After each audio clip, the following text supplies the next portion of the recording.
I'll just give out the details of some of the happenings in relation to the NSCN Niki group in the last couple of days on the issue of abduction of two individuals and thereafter the subsequent developments. Let me put it in a little start with the correct perspective. The ceasefire with NSCN Niki was signed in September 2021, and thereafter it has been extended uh, lately in September of 2024 for a period of one more year. The ceasefire is signed with the aim of bringing in peace on the ground, mutual understanding, and also trust amongst the parties so that the Naga political issue discussions, which are happening between the groups and the government of India, can proceed in an atmosphere of peaceful environment prevalent on the ground rather than in an environment of violence which will exist if two people are pointing guns and at each other and trying to resolve issues. NACN Niki, while signing the ceasefire, has committed to the ceasefire ground rules which are laid down, and these ground rules are well enumerated and known to all the parties. The ceasefire uh, ground rules are monitored by a ceasefire supervisory board of which I am the chairman, but the ceasefire supervisory board consists of 6 representatives from the government of India side and 6 representatives from NSCN Niki, which is there. The representatives from the government of India side consists of DGP Nagaland, the Inspector General of Assam Rifles North, who's there, the Commissioner Nagaland, and also the CRPF DIG, also representative from MHA, which is there. And similarly, there are 6 people on the NSCN Niki side, which see the overseeing of the implementation of the ceasefire ground rules. Uh, I am the chairman of this body, which sees the execution and implementation of these ceasefire ground rules. Now, in this particular incident which has happened, the ceasefire supervisory board has consulted each other on the subject, and NSCN Niki has been found violative of certain provisions of the ceasefire ground rules which are there. They've been held accountable for violation of the ceasefire ground rules and also of the misuse of the ceasefire office which has been allocated to them in Dimapur for purposes other than what it has been given to them, that is to undertake activities related to particularly implementation of the ceasefire. The group has been questioned. I have received representation from the Dimapur Au Youth and various other organizations on the subject of carrying out or apprising me of this particular incident, and also requesting the office of the ceasefire supervisory board to take action on the subject to see that the culprits are brought to book. The NACN Niki, after having been held accountable, has been asked for what actions have been taken on the subject.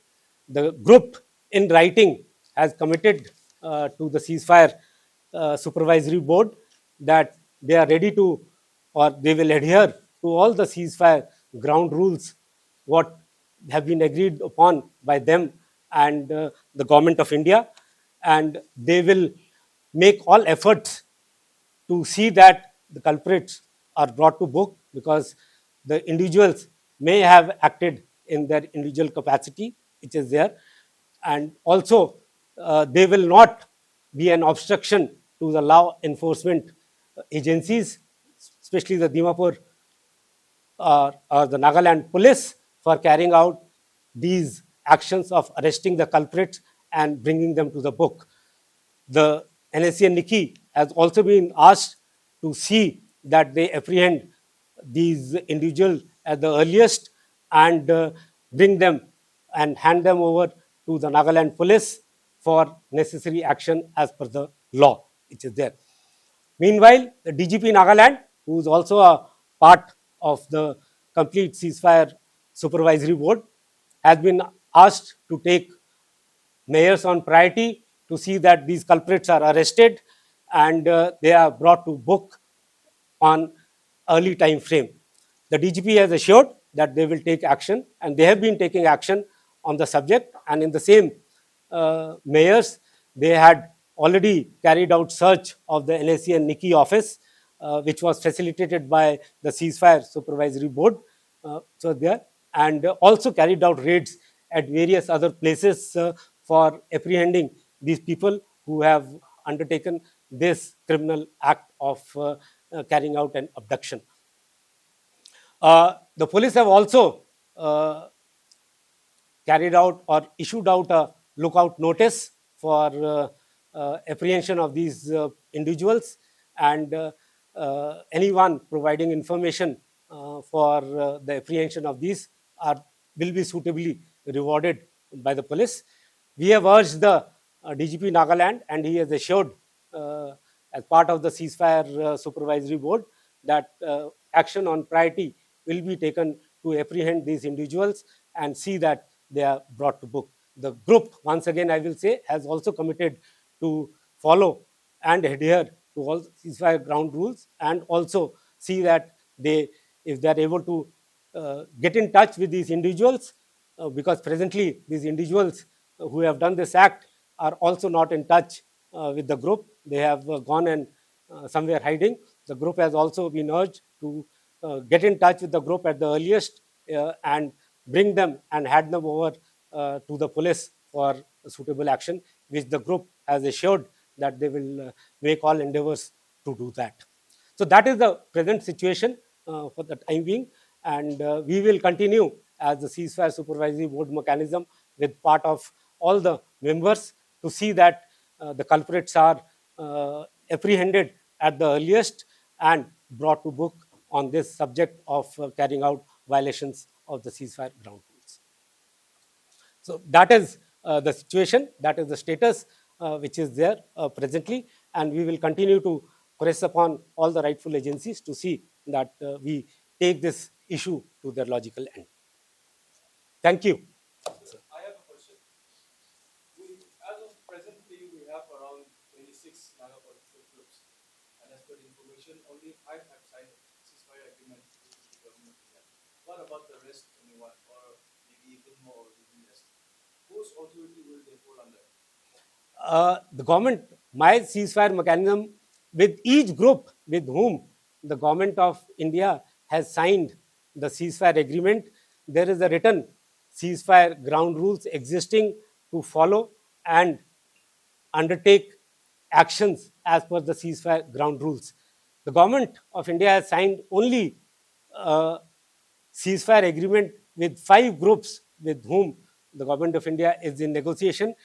I am not aware of where the balance groups who are not in ceasefire draw their support from. How do they survive? How do they, or where do they get the mandate? Who has given them the mandate? But they are definitely not in the mandate with the ceasefire mechanism, and they are not part of the ceasefire. So where do they function from? How do they survive? How do they draw their support from?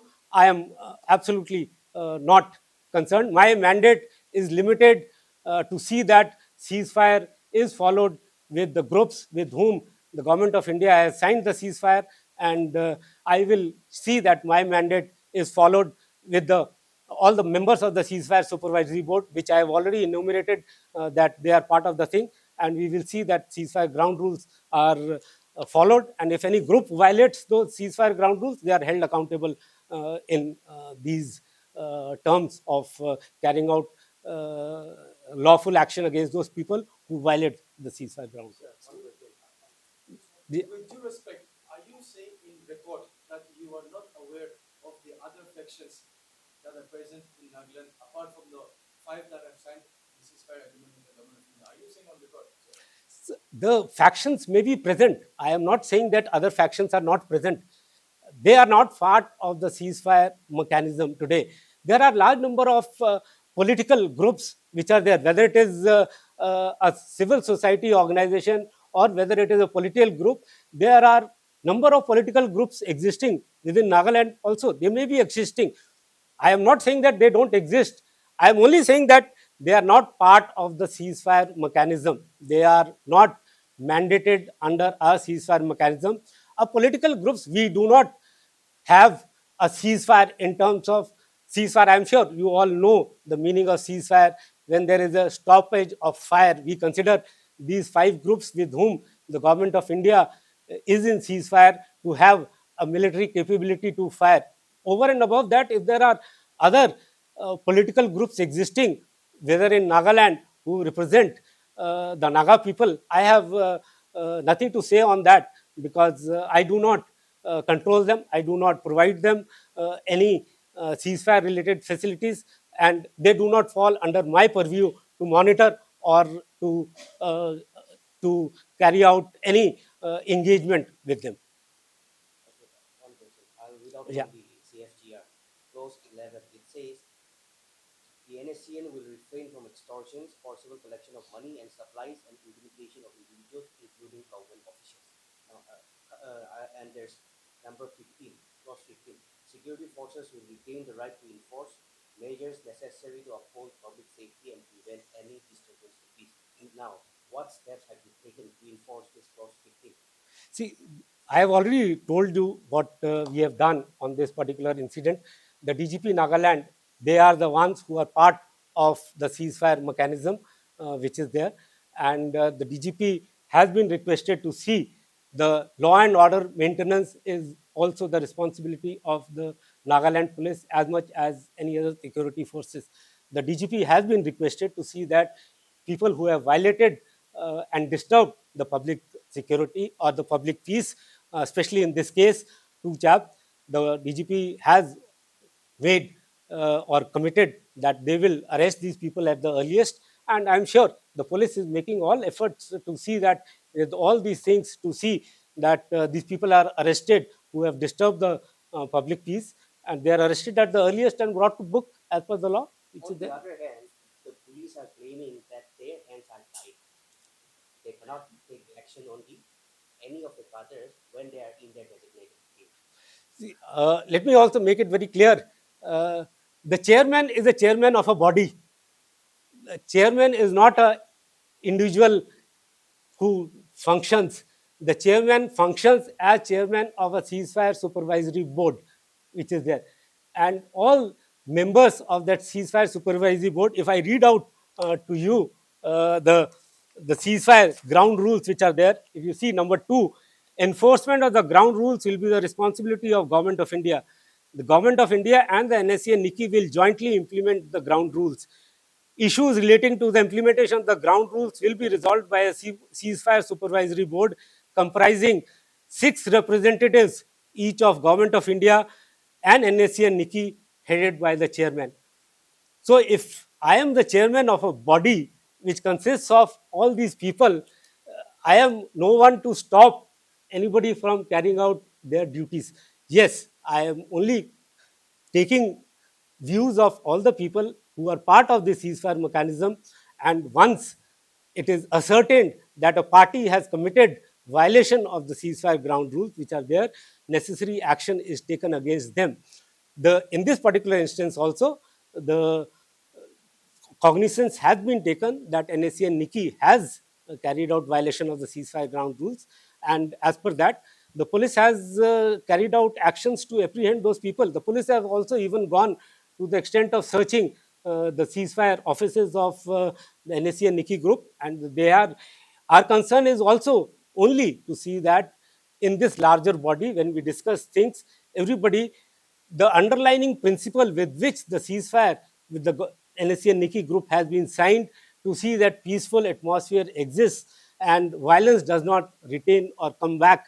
We also see that there is no violence which is there, but otherwise there are no restrictions on the police. Police wants to that. We only request them to coordinate, to see that we do not get into a situation of confrontation with these groups. So that is the only thing when the ceasefire complete mechanism comes.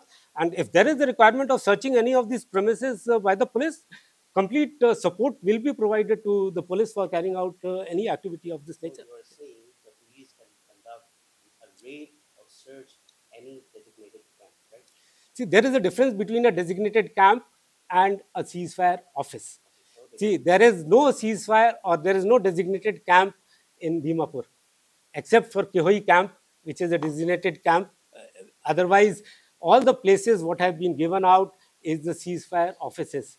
And that is why if these two people who were abducted and taken there, they have the NSCN Niki has also been held accountable for using the premises which have been given to them for the ceasefire related duties, which have been used by them for unlawful activities. Yes, if there are reports of unlawful activities, we will definitely facilitate the police to carry out any such action in these places also.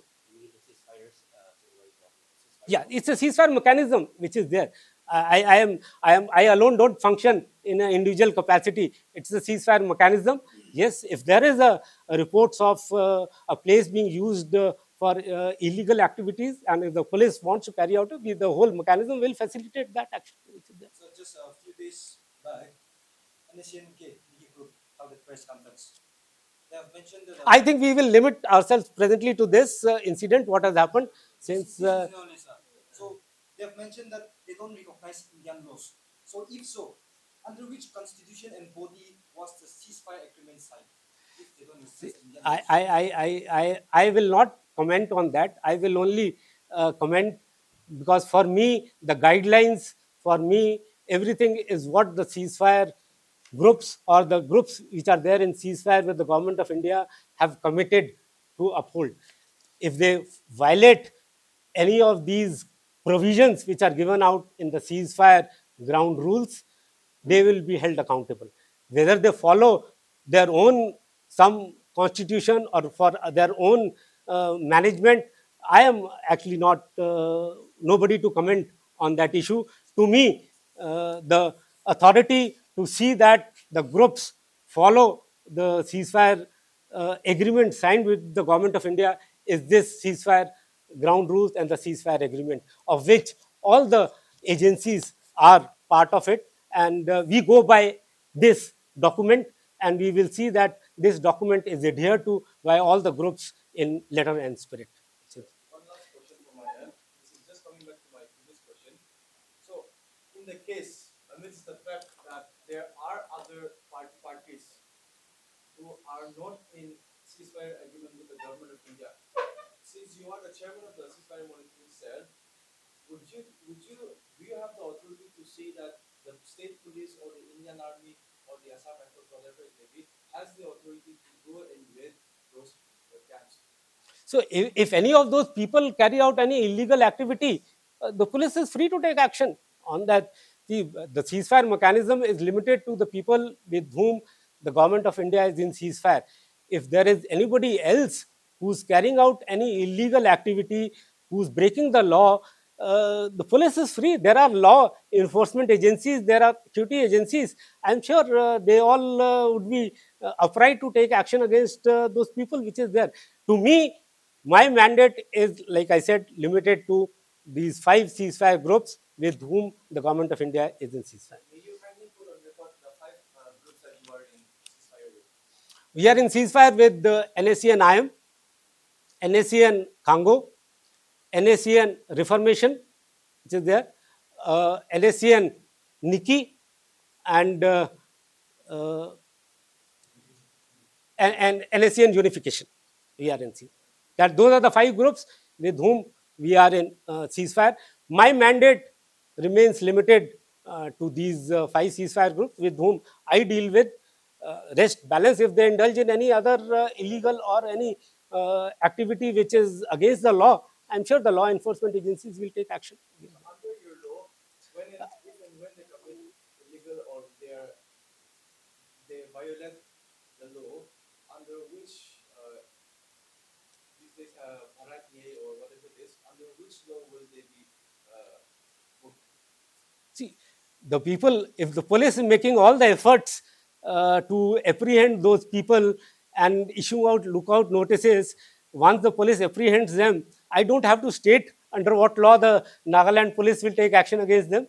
I don't- Under your mandate.